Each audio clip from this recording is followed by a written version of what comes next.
نمیشوی، میبخشی و توهی نمیگردی، میدهی و نیازمند نمیشوی. تو مرا به رحمت آفریدی، به نعمت پروراندی و به فضل خویش زنده نگاه داشتی. اگر من به درگاهت سجده کنم، سزاوار در این سجدگاهی. اگر بخوانمت، شنواترین شنونده ای.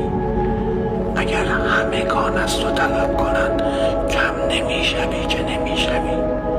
پس به حق جلال و جبروتت بار دیگر مرا نگاه کن که نگاهت رحمت است. بار دیگر مرا به یاد آور که یادت نجات است.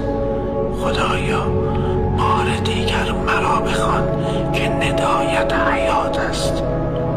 پروردگارم، پس من با تمام وجودم بر تو توکل کردم و به تو پناه آوردم و از تو آرزو خواستم، چرا که من تنها تو را می پرستم و تنها از تو